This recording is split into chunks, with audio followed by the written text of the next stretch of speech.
계시는 전능하신 하나님 아버지, 거룩하시고 존귀하신 여호와 하나님 아버지의 성호를 진심으로 송축하오며 경외하는 마음으로 하나님께 경배를 올리옵나이다. 하나님, 세상의 때와 허물을 알게 모르게 다시 입었습니다. 더러워진 저희들의 심령을 불쌍히 여기사 참으로 참회하고 회개하오니 용서하여 주옵시고, 저희들이 주의 은혜로 거룩한 옷을 입고 영과 진리로 예배를 드리게 하여 주옵소서. 그리하여 우리 하나님 아버지께서 저희들이 드리는 이 예배를 흥양하여 주옵시고 홀로 영광받아 주옵소서. 하나님, 주의 은혜로 우리나라의 큰 근심이었던 메르스 질병이 진정되어 가고 있습니다.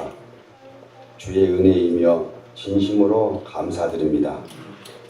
하나님, 주의 자녀들인 저희들에게는 지금도 살아계시는 하나님께서 늘 함께 하심으로 말미암아 결코 두려워하지 말고 담대하게 이 인생을 헤쳐나가야 한다는 것을 알게 하시니 감사드립니다. 하나님, 예수님 이야기를 항상 가슴에 품고 살아가는 저희들이 되게 하여 주옵소서. 예수님을 닮아가려고 애를 쓰는 저희들이 되게 하여 주옵소서. 그리하여 이 세상에서 빛과 소금이 되어 저희들의 행실을 보고 하나님께서 지금도 살아계시고 역사하고 계심을 증거하게 하여 주옵소서. 하나님, 아직도 저희 열방교회에는 빈자리가 너무도 많습니다. 저희 열방교회가 이 지역에 베데스다가 되어 이 지역의 많은 불쌍한 영혼들이 저희 열방교회로 달려나와 하나님 은혜를 구원받게 하셔서 하나님께는 영광이요 저희들에게는 큰 기쁨이 되게 하여 주시옵소서. 사랑과 자비가 분성하신 하나님 아버지, 겸손과 순종으로 하나님께 충성하는 저희들이 되기 위하여는 무엇보다도 성령 충만해야 되겠습니다. 성령님이 늘 내주하실 수 있는 그릇들이 되게 하옵시고, 그로 말미암아 어떠한 고난도 능히 이겨내는 저희들이 되게 하여 주시옵소서. 두 분 목사님에게 영육간의 강건함을 주옵시고, 청소와 주방 봉사 등으로 이 열방 재단을 위해 수고하시는 손길들의 노고를 격려, 위로 축복하여 주시옵소서. 예배의 시종을 주께 의탁하옵고 예수님 이름으로 기도합니다. 아멘. 애굽 사람들이 자기들 뒤에 이른지라 이스라엘 자손이 심히 두려워하여 여호와께 부르짖고 그들이 또 모세에게 이르되 애굽에 외장지가 없어서 당신이 우리를 끌어내어 이 광야에서 죽게 하느냐? 어찌하여 당신이 우리를 애굽에서 끌어내어 우리에게 이같이 하느냐? 우리가 애굽에서 당신에게 이른 말이 이것이 아니냐? 이르기를 우리를 내버려 두라. 우리가 애굽 사람을 섬길 것이라 하지 아니하더냐? 애굽 사람을 섬기는 것이 광야에서 죽는 것보다 낫겠노라. 모세가 백성에게 이르되 너희는 두려워하지 말고 가만히 있어 여호와께서 오늘 너희를 위하여 행하시는 구원을 보라. 너희가 오늘 본 애굽 사람을 영원히 다시는 보지 못하리라. 함께 읽겠습니다. 여호와께서 너희를 위하여 싸우시리니 너희는 가만히 있을지니라. 아멘. 기도하겠습니다. 은혜로우신 하나님 감사합니다. 오늘도 우리에게 이 말씀 주시면 감사합니다. 우리가 살면서 너무나도 두렵고 걱정, 근심이 많고 고민되는 일들이 많습니다. 나의 뜻과 나의 힘으로 될 수도 없는 일들이 많습니다. 우리가 그럴 때마다 절망하며 모든 것을 포기하며 우리 인생을 망치고 있습니다. 그러나 주님께서는 두려워 말라. 내가 너희와 함께하며 또한 너희는 가만히 서서 하나님의 행하시는 구원을 보라 라고 말씀하십니다. 오늘 이스라엘에게 말씀하시는 그 말씀이 우리 삶 속에 꽂히고 또한 우리 영혼에 심기워져서 늘 주님만을 보며 살아가는 은혜의 사람들로 능력의 사람들로 살아가게 하여 주시옵소서. 오늘 말씀을 전하는 가운데 주님께서 직접 임하여 주셔서 우리 각자에게 올 10년 가운데서 말씀하시고 또한 잊혀지지 않도록 주님께서 붙들어 주시옵소서. 아멘. 오늘 우리가 한자 한자 성경을 읽어나가고 또한 말씀을 우리가 함께 나눌 때에 주님 우리의 모든 근심 걱정을 주님께 맡기오니 주님께서 해결하여 주시고 우리를 축복하여 주시옵소서. 아멘. 이 연약한 종이 말씀을 전합니다. 인간적인 모습들은 십자가 뒤로 숨기게 하시고 오로지 주의 영광이 드러나게 하옵소서. 아멘. 이 모든 말씀 주 예수님 이름 받들어 간절히 기도드리옵나이다. 아멘. 2013년에 한번 조사를 해봤습니다. 뉴스에 보니까 2013년에 스스로 목숨을 끊은 사람, 자살한 사람이 몇 명이나 될까 봤더니 15,000명에 이른다라고 되어 있습니다. 그러면 왜 사람들이 15,000명이나 되는 사람들이 왜 스스로 목숨을 끊는가? 왜 죽는가? 보니까 돈이 없어서 경제적인 이유 때문에 갑자기 망해서 자살하는 경우가 있고 또 가정이 깨져서 가정 불화가 생겨서 자살하는 사람이 있고 학교 성적이 잘 안 나와서 성적을 비관해서 내가 그렇게 노력을 했는데도 성적이 이것밖에 안 나왔다고 슬퍼하고 낙담하고 절망하면서 죽는 사람도 있고 또 사랑하는 사람이 떠나버리거나 버림받았다고 이유 없이 내가 왜 버림을 받아야 되는지 모르겠다 하면서 자살하는 사람들도 있었다고 합니다. 그러니까 결론적으로는 이 자살해서 죽었거나 돈이 없어서 죽었거나 사랑이 떠나가서 죽었거나 성적을 비관해서 죽었거나 다 이 죽은 것들의 가장 밑바닥에 있는 가장 큰 이유 중에 하나는 절망했기 때문입니다. 이제 아무것도 내가 할 수 있는 게 없어. 이제 다 끝났어. 라고 생각하는 그 절망 때문에 죽었다는 것입니다. 덴마크의 종교 철학자 키에누 케고르라는 사람이 뭐라고 얘기하냐면 절망은 죽음에 이르게 하는 병이다. 절망이 그 마음 안에 들어가서 깊이 새겨지면 사람이 죽을 수밖에 없다는 것입니다. 그래서 절망이란 감정은 사람들에게 죽음을 가져올 만큼 아주 치명적인 것입니다. 우리들도 살면서 이런 절망적인 감정을 많이 느껴봅니다. 하나님을 믿는다 하면서도 절망합니다. 이제 다 끝났어. 이제 모든 관계도 끝났고 모든 일들이 끝나서 이제는 나 완전 망해버릴 거야. 이런 감정이 올 때 우리는 어떻게 하고 있습니까? 불평불만을 합니까? 두려워하고 다신 할 수 없다고 완전히 자포자기 해버리십니까? 오늘 말씀을 보니 하나님의 은혜로 이집트로부터 나오게 된 그 이스라엘 사람들이 바로와 그 막강한 전차 부대가 막 자신들을 쫓아오는 것을 알게 되고 또 소리를 듣게 됩니다. 또 앞으로는 넓고 깊은 홍해 바다가 지금 앞에 있습니다. 엄청난 상황입니다. 도저히 어떻게 할 수가 없습니다. 너무 엄청나서 포기할 수밖에 없습니다. 원망만 나옵니다. 울고 싶습니다. 절망에 빠질 수밖에 없습니다. 이때 주 여호와 하나님께서는 이스라엘 백성들을 구원하십니다. 당당히 하나님을 믿는 자들에게는 이렇게 엄청난 기적과 구원을 하나님께서 베푸시고 계십니다. 오늘 말씀을 통해서 내 안에 뒤로는 바로 군대와 같은 또 앞으로는 깊고 넓은 홍해 바다와 같은 그런 문제가 있어서 절망의 가운데 계시다면 오늘 하나님의 구원을 경험하시는 놀라운 시간 되시기를 바랍니다. 10절부터 12절의 말씀 함께 읽겠습니다. 10절에서 12절의 말씀입니다. 시작. 바로가 가까이 올 때에 이스라엘 자손이 눈을 들어 본즉 애굽 사람들이 자기들 뒤에 이른지라. 이스라엘 자손이 심히 두려워하여 여호와께 부르짖고 그들이 또 모세에게 이르되 애굽에 매장지가 없어서 당신이 우리를 이끌어내어 이 광야에서 죽게 하느냐. 어찌하여 당신이 우리를 애굽에서 이끌어내어 우리에게 이런같이 하느냐. 우리가 애굽에서 당신에게 이른 말이 이것이 아니냐 이르기를 우리를 내버려 두라 우리가 애굽 사람을 섬길 것이라 하지 아니하더냐 애굽 사람을 섬기는 것이 광야에서 죽는 것보다 낫겠노라. 아멘. 지금 이스라엘 백성들이 정말 말도 안 되는 불평불만을 털어놓습니다.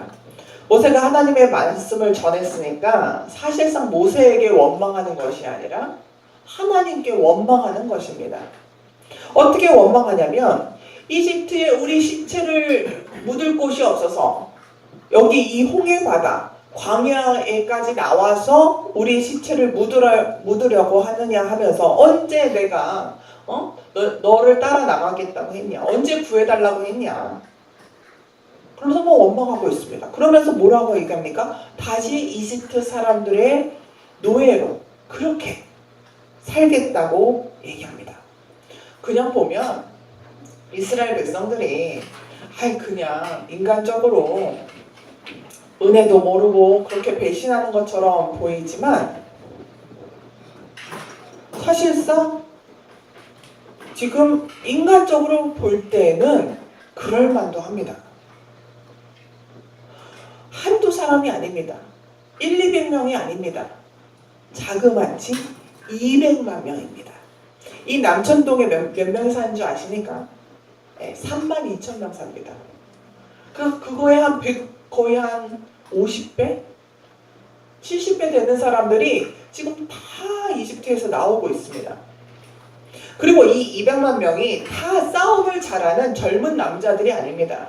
어린아이도 있고 여자도 있고 노인들도 있습니다. 그렇기 때문에 지금 이집트에서 가장 막강하다는 전차 부대가 이 사람들을 잡으러 오는 것입니다.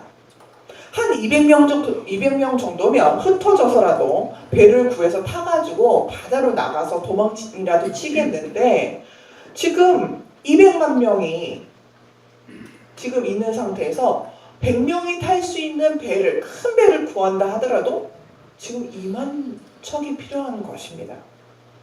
그러니까 배도 구할 수 없고 저 넓고 깊은 바다를 발로 걸어서 나갈 수도 없는 이 상황에서 이스라엘이 선택할 수 있는 것은 둘 중에 하나입니다.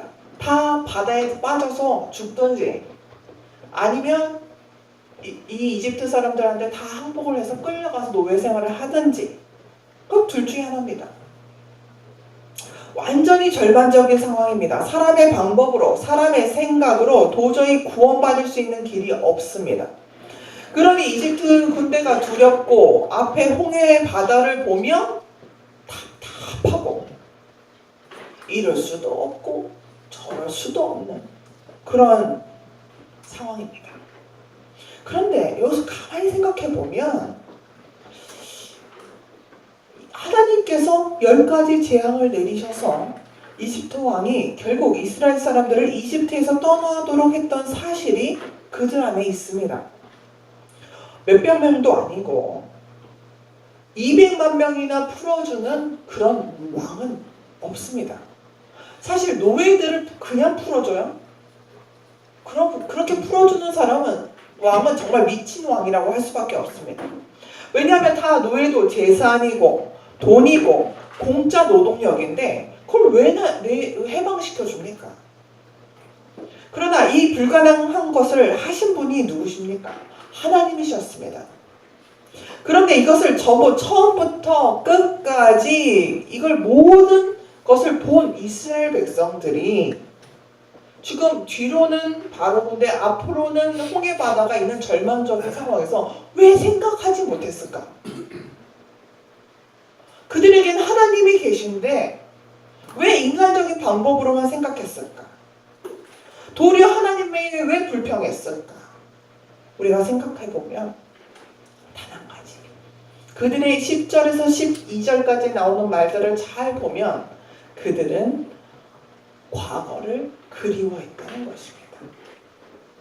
어두움으로 돌아가는 것이 마음이 편하다고 생각했기 때문입니다.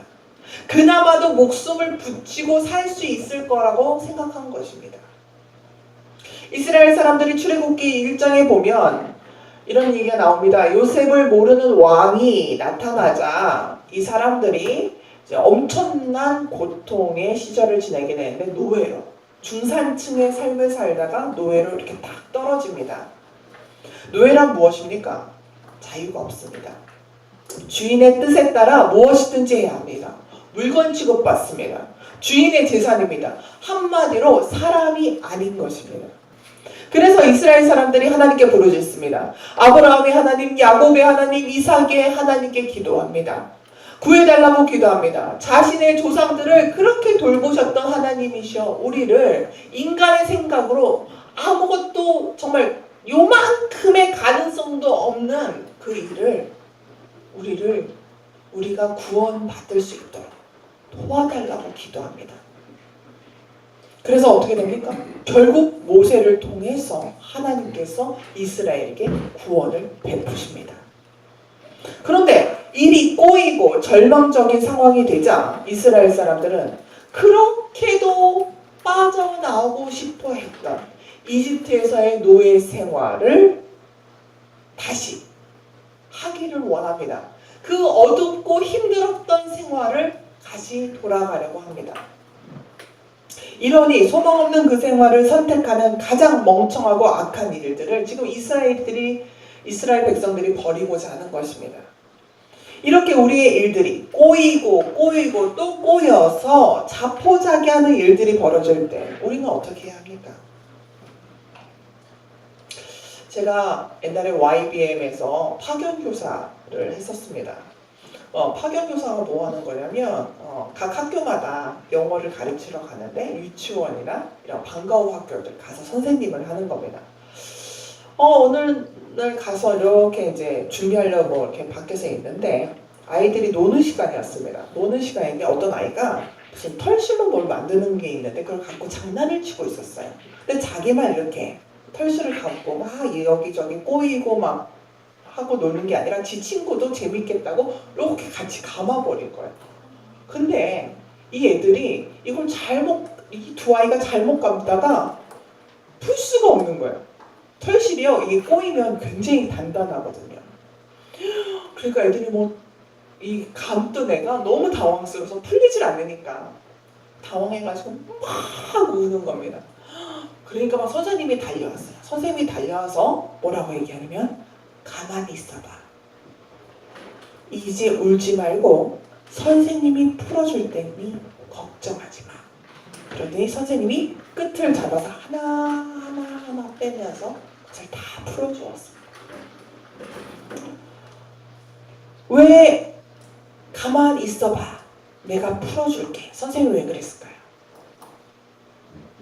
그 아이들보다 선생님이 더 똑똑하고 선생님이 더 힘이 세고 선생님이 더 큰 경험을 갖고 있기 때문입니다.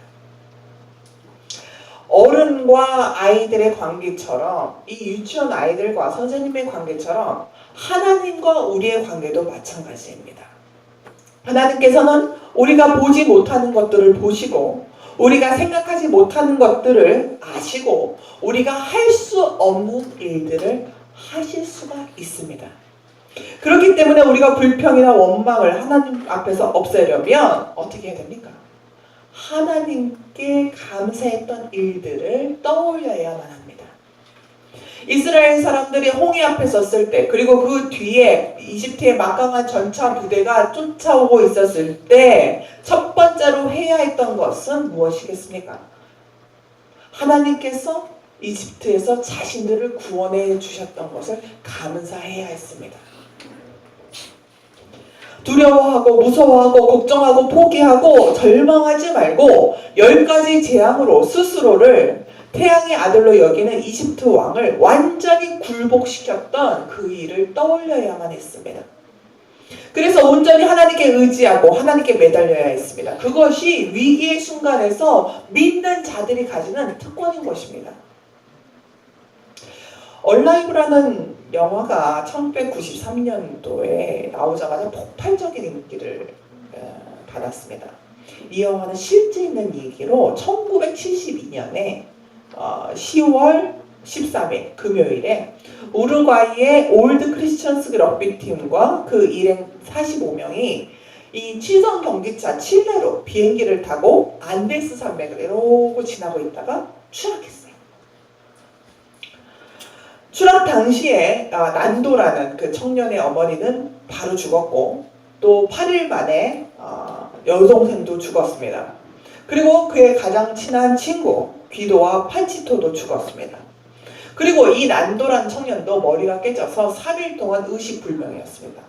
근데 그 자리에서 그냥 죽었으면 차라리 좋았을 텐데, 고통도 없었을 텐데, 이 난도라는 청년은 의식이 깨자마자 영하 45도의 추위와 또 같이 생존해서 남은 16명과 함께 그 추위와 배고픔을 견뎌야만 했습니다.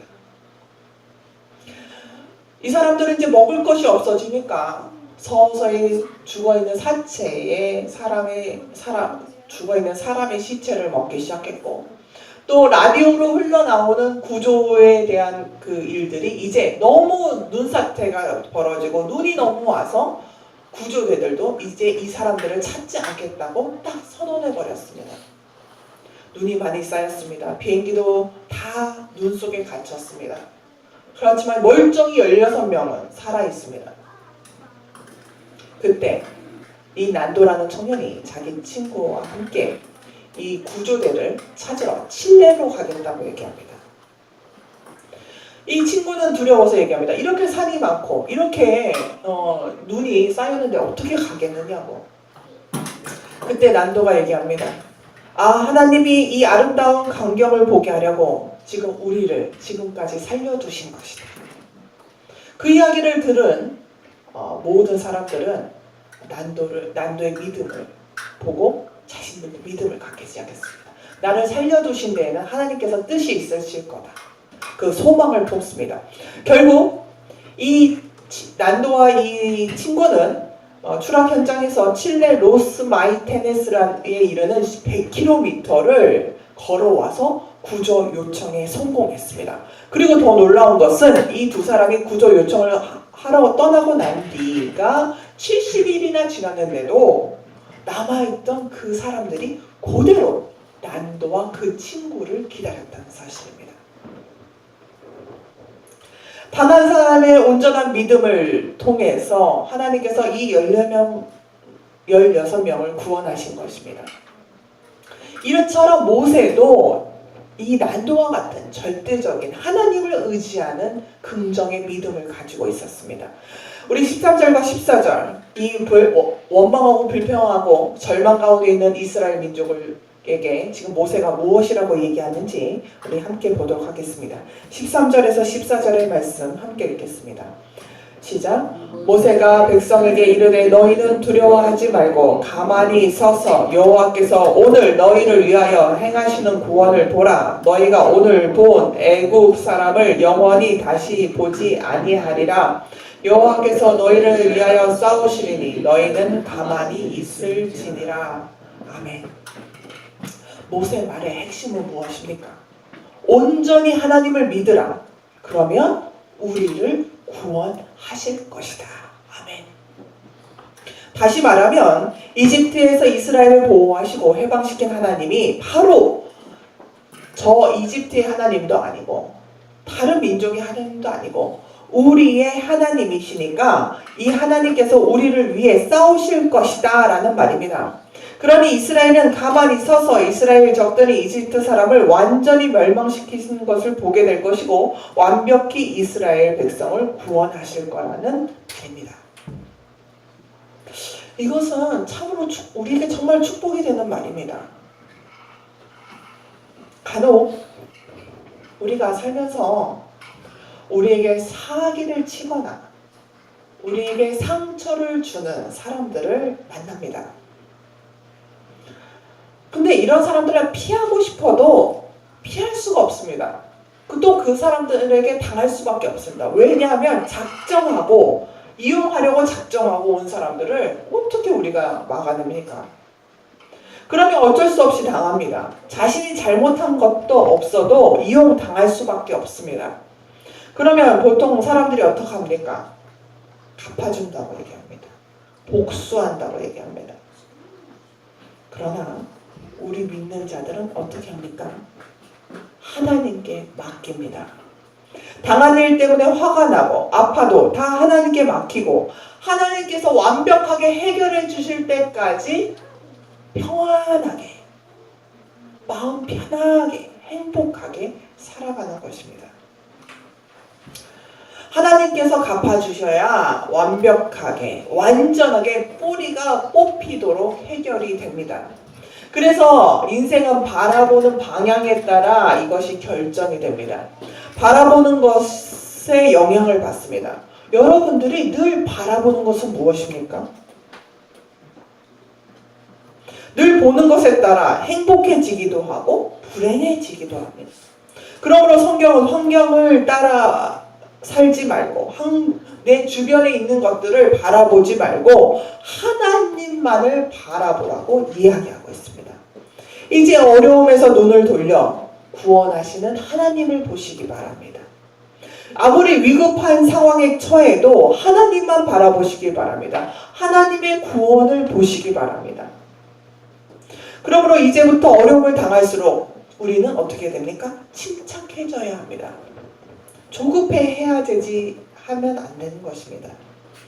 로버트 모건이라는 사람은 이스라엘 백성들이 두려워해야 하지 말아야 할 이유를 홍해의 법칙, 홍해 바다의 법칙이라는 책에서 말합니다. 제가 한번 읽어보겠습니다. 이스라엘 백성들은 두려워할 이유가 충분했다. 하지만 이유를 따져서 생각한다면 안전을 확신할 만한 이유가 더욱더 충분했다. 바로 그들에게는 동맹군이 있었기 때문이다. 그 동맹군은 이집트에서 재앙을 내려 바로 왕을 굴복시켰을 뿐만 아니라 광야에서도 구름 기둥과 불 기둥으로 이스라엘을 자상하게 인도하신 분이다. 그 동맹군은 그 이스라엘의 편은 바로 하나님이시다. 이스라엘 백성 가까이에는 누가 계셨냐면 바로 하나님께서 계셨습니다. 바로보다 더 가까이 계셨습니다. 그런데 이스라엘은 두려움 때문에 하나님의 임재를 느끼지 못한 것입니다. 우리가 하나님을 느끼지 못한다. 하나님께서 나를 돌봐주시지 않는다고 얘기할 때 우리를 잘 뒤돌아보면 우리 안에 세상의 걱정, 근심과 두려움 때문에 하나님께서 가까이 하신다는 것을 못 느끼고 있는 것입니다. 그러나 모세는 하나님께서 그와 함께 이스라엘 백성들과 함께 계시다는 것을 잘 깨달았습니다. 그래서 모세는 하나님의 역사를 기다렸습니다. 신명기 4장 7절의 말씀에 우리 하나님 여호와께서 우리가 그에게 기도할 때마다 우리에게 가까이 하심과 같이 그 신의 가까이함을 얻은 나라가 어디 있느냐 라고 말씀했습니다. 그러므로 어려울 때 할 일은 기도하면서 하나님의 역사하심을 기다리는 것입니다. 급할수록 기도해야 합니다. 조급이 날 정도로 당장 이곳을 폭 해서 팍 하고 싶은 그 심정이 있을 때 기도하고 하나님께 모든 걸 맡겨야 합니다.